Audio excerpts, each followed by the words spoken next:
Greetings. Welcome to Cyber Focus, your source for international business information. I'm your host, Ryan Craven, and our guest today is Joe McMurry. Joe McMurry is with the Purdue Manufacturing Extension Partnership, or MEP. The MEP provides high-value, affordable solutions to help businesses increase profitability. As advocates for Indiana's thousands of manufacturers, their staff leverages resources in both the public and private sectors to help identify areas of improvement, streamline the process, and ultimately increase competitiveness.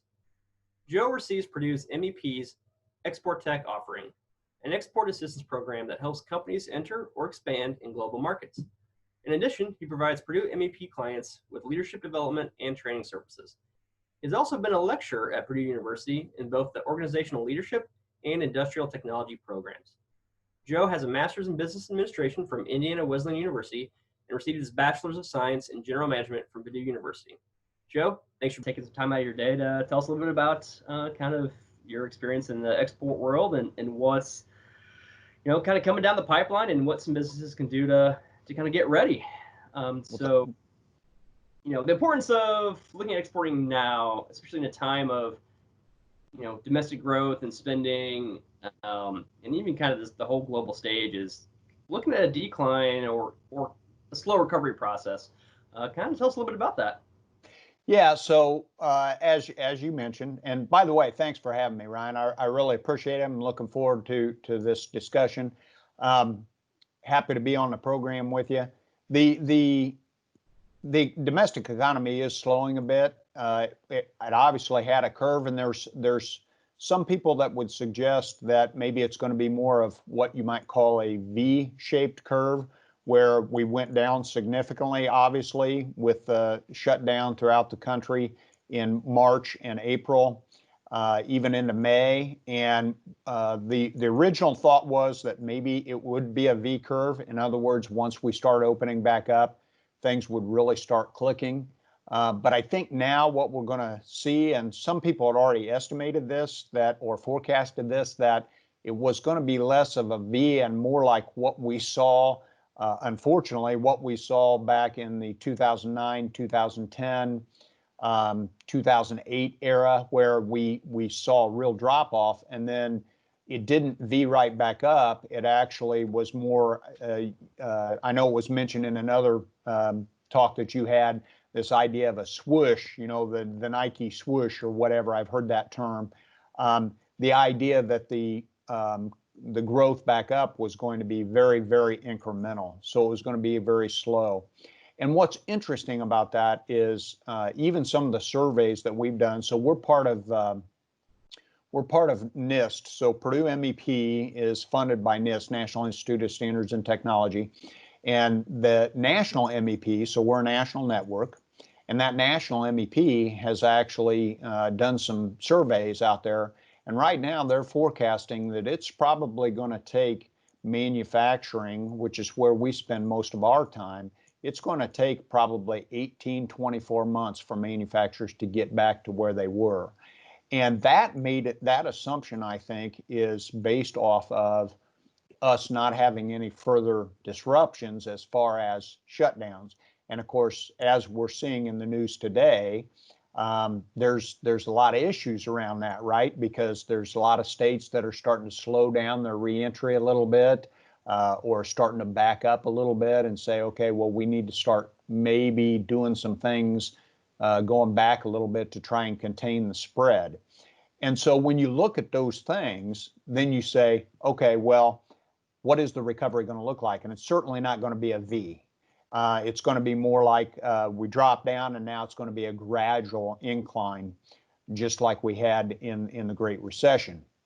And so why does that matter for our discussion today? Well, in my mind, it matters a great deal because exporting is something that companies can do to help offset when their domestic sales or their domestic growth starts to plateau or go down.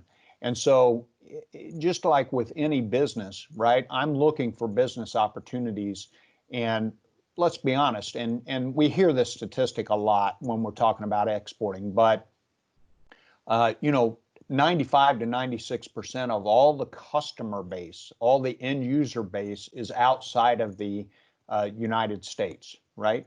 Just looked on pure population numbers.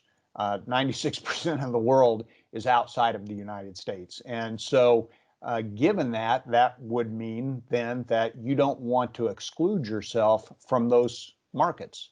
And what we do find is that China is an example, but you have other markets as well that are rebounding because they went through this whole COVID thing sooner than we did. They are ahead of us in their incline into getting back to normal from a business point of view. And so I think one thing we need to do, Ryan, is make sure that as companies, we're looking strategically and saying, where are opportunities for growth? And those opportunities can be outside the U.S. Yeah, absolutely. And that's kind of, how would you say is that similar or different kind of compared to, the curve and that ability to go abroad and the ability for those, populations abroad to purchase, compared to the last recession? I would say it's very, very similar. So what you see is, of course, the Great Recession impacted the entire world economy. That's true. But as was mentioned in a previous video that you guys published, we have some very, very strong trading partners. We have Canada, we have Mexico, Germany, Japan. If you go through the list, Indiana has some very, very strong, and we as a state are very strong as an exporter. And I think where I like to focus is to say, particularly mid and small size companies. So we have large companies that are very, very fluent in exporting, and they drive a lot of those exports. But you don't want to forget the fact that even if you're a mid-size or a small-size organization, exporting is an opportunity for you. And what's interesting to me is, and the way we talk to our clients about this, is to say, if you are an incidental exporter or an accidental exporter, then you need to take a look at a potential. So what do we mean by that? Well, let's say I have a domestic company that says, hey, I got a plant overseas. I need you to ship that stuff overseas. Okay, so that's what we call an incidental exporter. Or let's say I've got a web presence, and occasionally I get an order from another country outside of the U.S. Somebody orders my product and says, hey, can you ship it over here for us? And what's interesting to me is in those environments, you get people that will say, oh, okay, well, I'll package my stuff up. I'll go down to the local UPS or FedEx or wherever, and I'll just ship it, okay? Well, the reality is your UPS and your FedExes, they aren't going to make sure that you're complying with all the regulations that export requires. And so I think when you start thinking about stuff like that, small, mid-sized companies start thinking, oh man, if you get into exporting, it's really too difficult. And the answer is no. We've got some programs. There are some programs out there. We run one of them. A good example is the program we run. ISBDC also runs a program that helps people to actually learn how to handle or navigate those things. And it turns out that it is a very good strategic business decision. Let's say, for example, that I've got I'll give you a perfect example. I used to actually help a company that actually did high performance race engines for motocross and motocross country. So ATVs and dirt bikes. So think about this for a second. If most people would say, and it was a small company, we had 3 full-time employees at our peak. I was a part-time employee. I was helping do the books and stuff like that. But so very small domestic company here local.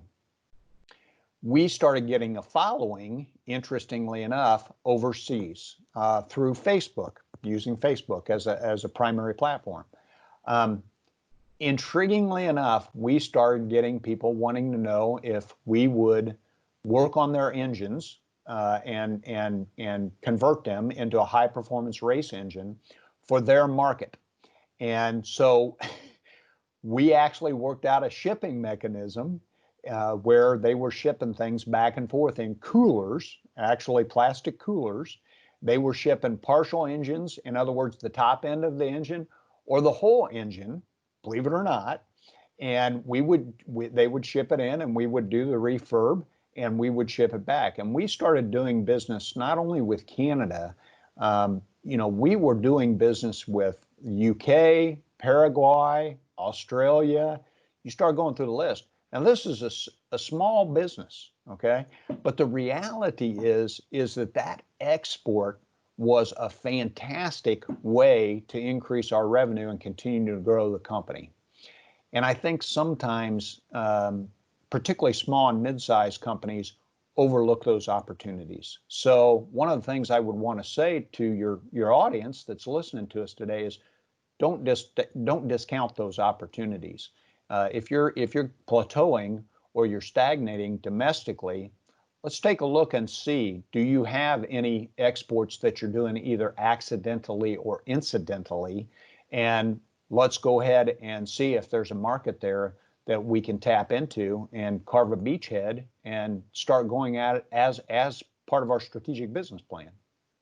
Well, and kind of as you mentioned too, right? Again, talking about strategic business plans and kind of diversifying. So when things kind of slow down here, you have those opportunities abroad, and but it's a scary concept, right? Mm-hmm. Sales might be slowing down now, like right now. But why is this a good time to take advantage of some of those programs and start looking and exporting now instead of waiting until the recovery, for example? Yeah, so that's a perfect example. And honestly, let's be honest, in particularly in small business, you end up with, we wear a lot of hats, right? So small business leaders and even some mid-sized business leaders wear a lot of hats. And so when things are very, very busy domestically, as they were before, interestingly enough, before this COVID thing came, right? You talk to people about export and they're like, and I had this happen, I'm talking to people about exporting and I have people saying to me, Joe, I can't keep up with my domestic sales. I can't find enough people. I got too much stuff going on. We're working all this overtime. And so it turns out that was not a good time for them to want to take a look at that strategic plan. So I would argue that now is the time. If things are slowing down a little bit, if you're having that plateau or that decline in domestic, now's the time to look for the future. Because here's the deal. Just as we did a decade ago or a little more, and just as we have now for COVID or whatever reason, we go through business cycles. And our economy cycles, and some people would argue it cycles about every 10 years. I'm sure there's economists that would know much more than me that could be more precise in those cycles. But what I would say is this, we do cycle. And so it's no different than diversifying your customer base domestically. If you can go into export markets, you stand more of a chance of having those peaks and valleys be more shallow, if you will, right? So hopefully when a market in one area of the world is slowing down, another area of the world is picking up. And as a result, you can help level out those. So if your domestic starts to slow down a little bit, then maybe things are picking up in Germany or in Japan. And as a result, we use that as an opportunity to keep our organic growth going.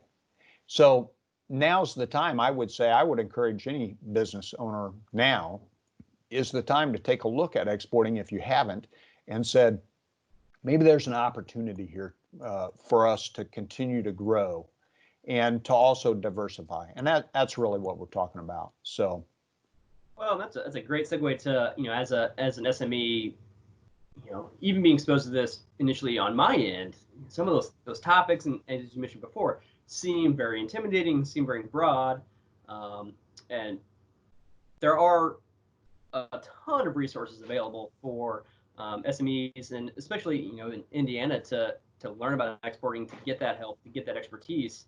Can you share some of what those resources are? Yeah, so one of the program I run is called Export Tech. Export Tech was actually created, so as I mentioned before, Purdue MEP stands for Manufacturing Extension Partnership. We get our part of our funding from NIST, National Institute of Standards and Technology, as I mentioned, and they have they actually have a national MEP program. So we're part of a national network.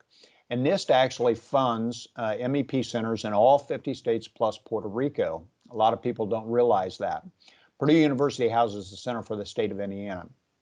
And so NIST at the national level, they actually, U.S. Department of Commerce, which is what NIST is under, had MEP and U.S. Commercial Services Group, which is also part of U.S. Department of Commerce, work jointly together to develop this program called Export Tech. And so Export Tech is a program that we offer to companies that take them through, in our case, we meet 3 times spread out over about 3 to 4 months. And each time we delve deeper and deeper into what it takes to export. And what we've done is we have partnered with Mark Cooper, who is the Indiana State Director for the U.S. Commercial Services Group here in Indiana, often referred to as the USEAC, U.S. Export Assistance Center.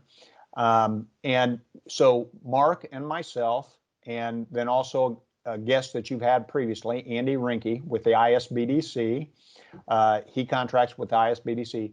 So we've formed this village of partners, and we also have partnered with the SBA, Small Business Administration, which also helps fund ISBDC, and Ex-Im Bank. And so we created these village of partners, and then we offer to our clients the ability to first learn everything there is to learn about export. And then we delve in the second session, we delve a little bit deeper into specifics for them in particular. So they go away, they do some homework. And here's the beauty, and this is how IU CIBER comes in.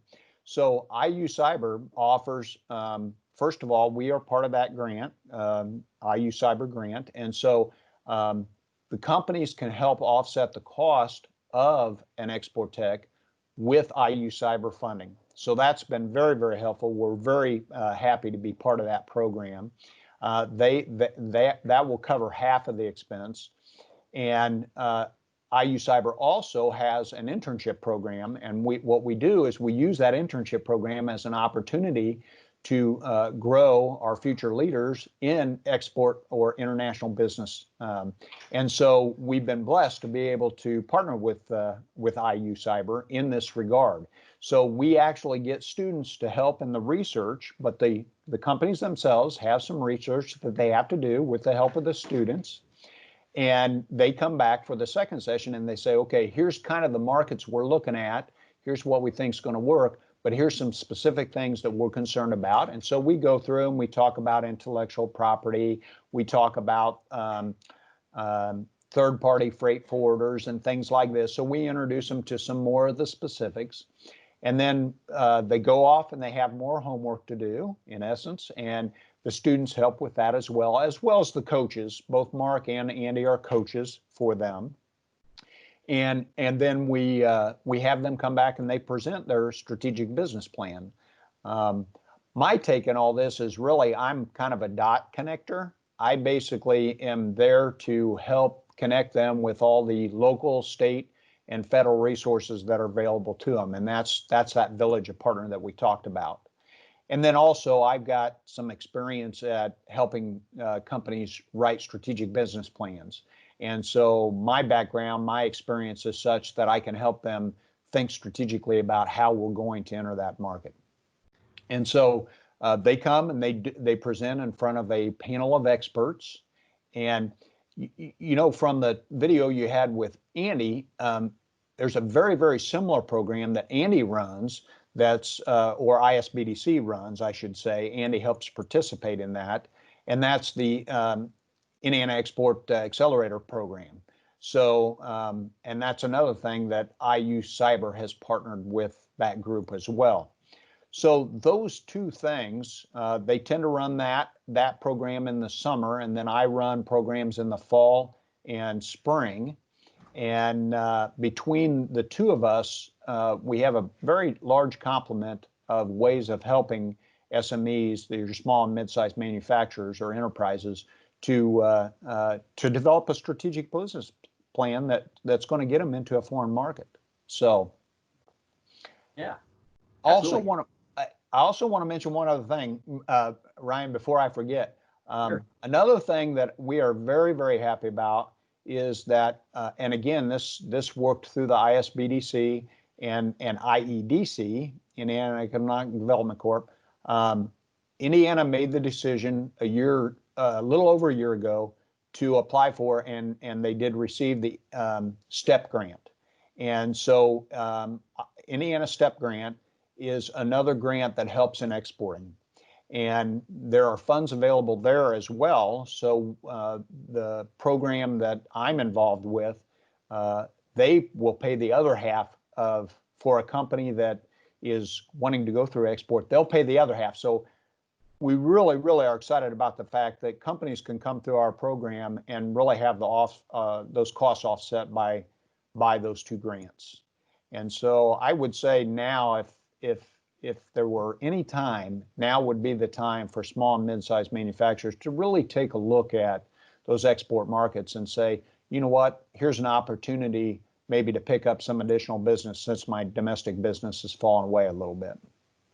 Yeah, and kind of being in that realm and meeting all the fine folks, yourself, Andy, Mark Cooper, it's amazing to see how much support is out there for SME, even if it's a mom and pop store. You built stuff in your basement, in your garage, and you want to send it overseas because, like I said, Facebook, internet, whatever, all of a sudden there's some interest. Yeah, you can't just throw it in a box and really ship it over.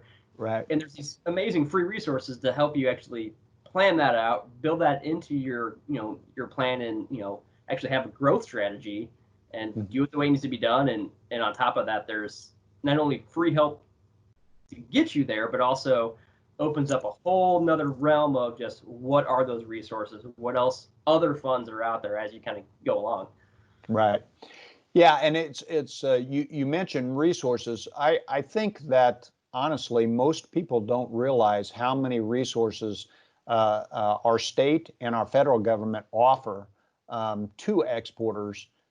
We don't often realize that, and that's why I say I see my role mostly as a dot connector. In essence, I'm helping people connect with the right people at the local, state, and federal level to avail themselves of those resources that are available. I mean, Mark Cooper he and his team have a whole host of things that you can lean on. I get a lot of questions about CE marks. So CE marking is a marking very much like Underwriter Laboratories here in the United States to certify your equipment.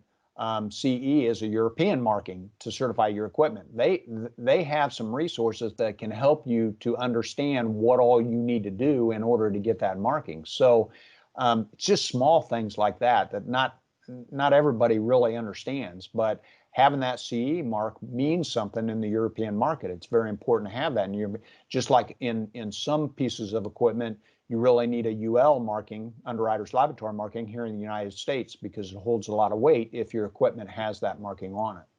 So, and again, like I said, to your point of kind of being a dot connector, and as you kind of get into this, there's a lot of those types of information that nobody even knows or wouldn't know, or you have access to, that if you can just get a little bit of help, it really kind of sets you above and helps you succeed. Right, exactly. Well, Joe, thanks for your time today, telling a little bit about some of those programs and why now is a time to think about exporting if you haven't. Thank you, Ryan. I really appreciate your time and appreciate you guys putting on this event for us. That's it for this edition of Cyber Focus. If you have any comments or suggestions for future topics, please send us a note at cyber@indiana.edu.